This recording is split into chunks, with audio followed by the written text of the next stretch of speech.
JBN, we keep you informed. Coming up in News in 5, accused road cop surrenders. Education Ministry officials to assess fire damage at Seaforth High.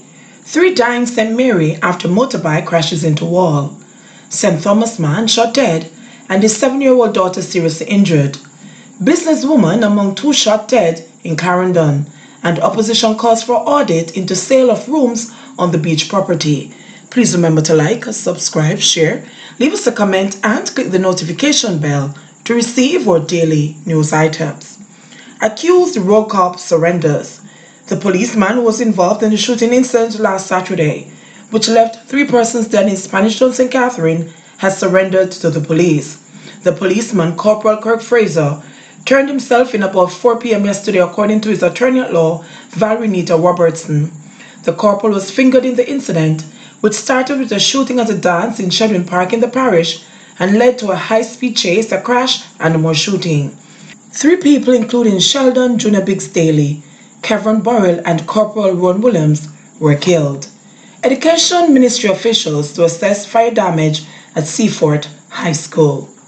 The Ministry of Education, Youth and Information has dispatched a team to visit the Seaforth High School St. Thomas today to obtain a more detailed report on the damage done to sections of the property by fire on Saturday.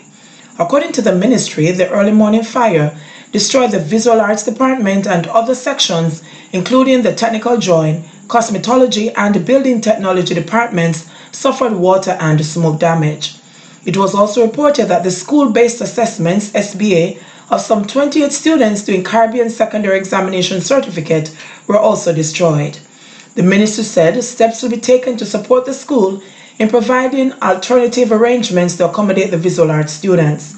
In addition, CXC has protocols in place for treating with students who may have been affected by the disaster. Attempts will also be made to ensure that the students are not disadvantaged, said the ministry.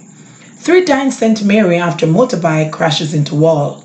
A motorcyclist and his 2 pillion riders died yesterday morning after the motorbike on which they were traveling crashed into a wall on the Oracabessa Main Road in St. Mary.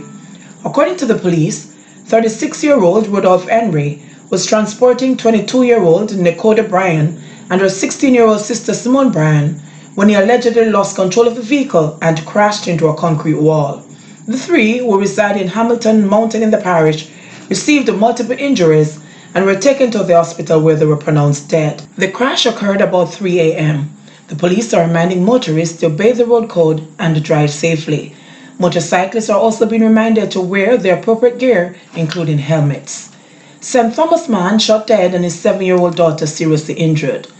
The St. Thomas police are probing the shooting death of a man and the injuring of his 7-year-old daughter in Lloyd's District, Yallahs in the parish on Sunday, May 5.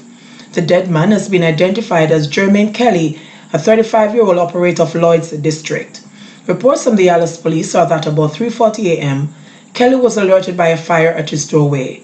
While extinguishing the blaze, he was reportedly greeted with gunfire by armed men. The police were summoned, and upon their arrival, Kelly and his daughter were seen with gunshot wounds. They were taken to the hospital where he was pronounced dead, and the child was admitted for treatment in a serious condition.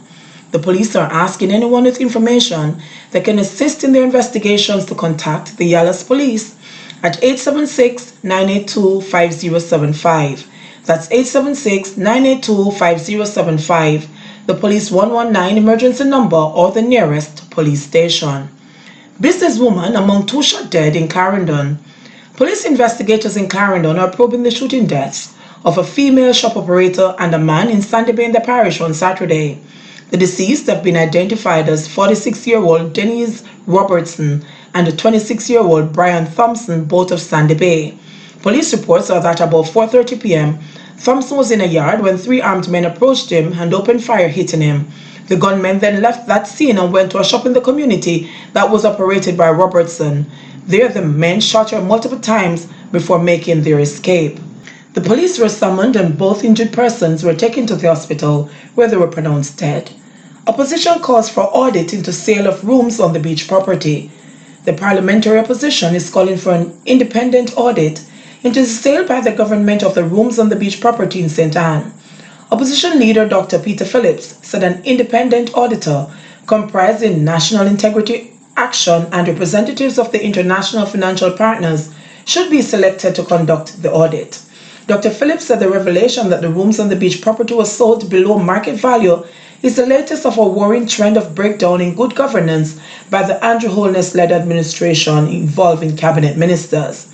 He argued that there is no justifiable reason for the 47% discount on the sale of the property. Dr. Phillips suggested that Minister without portfolio in the Ministry of Economic Growth and Job Creation, Darrell Vaz, should be sent on leave to facilitate the independent audit.